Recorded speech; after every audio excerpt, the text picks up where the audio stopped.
Hello everyone and welcome back. This is going to be a short video on an update of my Slager SM580 and what I've done to optimize this build. I'm going to start by popping this side panel off.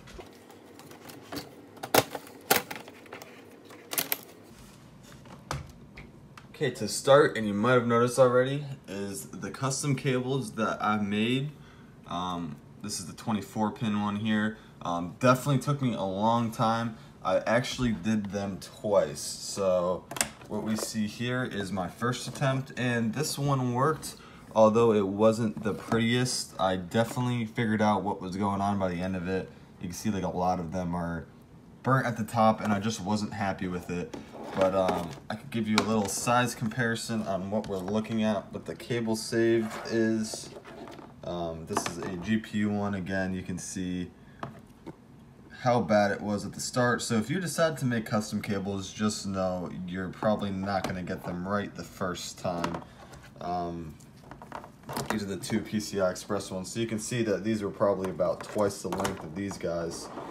So a couple things that I've done besides custom cables is I got this 90-degree 90-degree USB connector for my NZXT hub there, just so it wasn't on top of my I/O shroud here and wouldn't cause any issues. Another one that you might notice is that the tubes aren't going this way anymore. I actually have one behind my 8-pin CPU cable there and another one going on top of my RAM, and then they are going behind there and then up to the rad.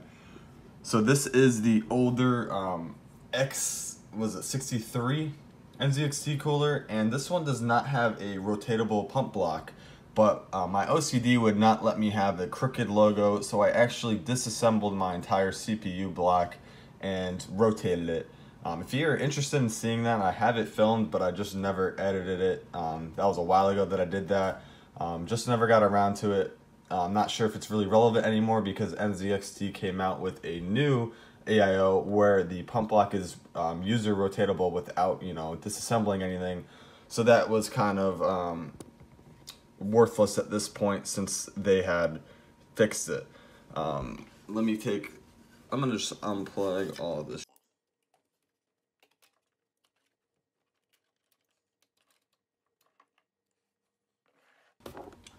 Okay, one more thing that I did get.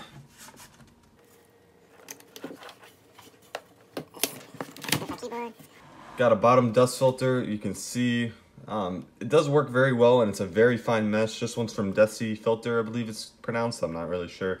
It's the one that Slager has linked to on their website, and you can see the cat hair that it's gotten, but it does a pretty fine job. I just found like my case was getting so dusty often, and it still kind of does, but it's definitely doing a little bit better job. You might be able to see some on that CPU block right about here, but it's been a little bit since I've cleaned it out.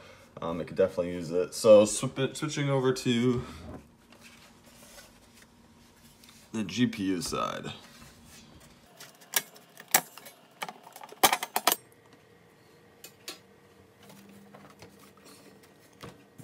Take a look at the custom cables that I made for this one.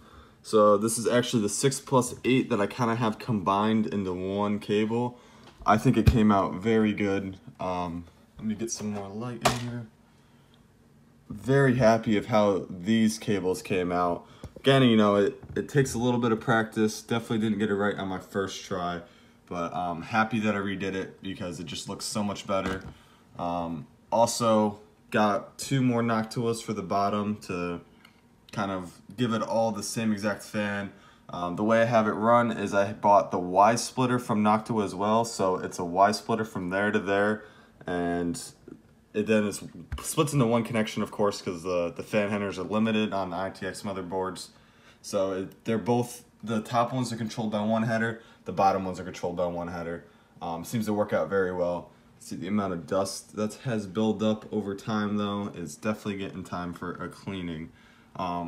Lastly, thing I changed, which I spent quite a bit of time on, was the cable management.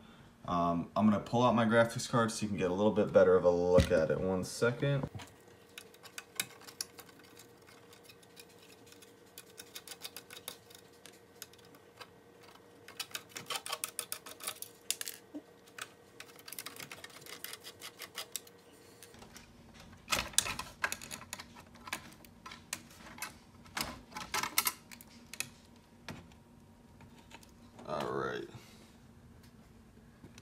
here's the look inside.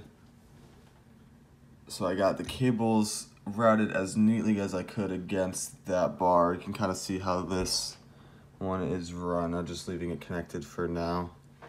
Also changed up how that power plug was going. Got all of these cables routed right there, so it looks really clean from the front side.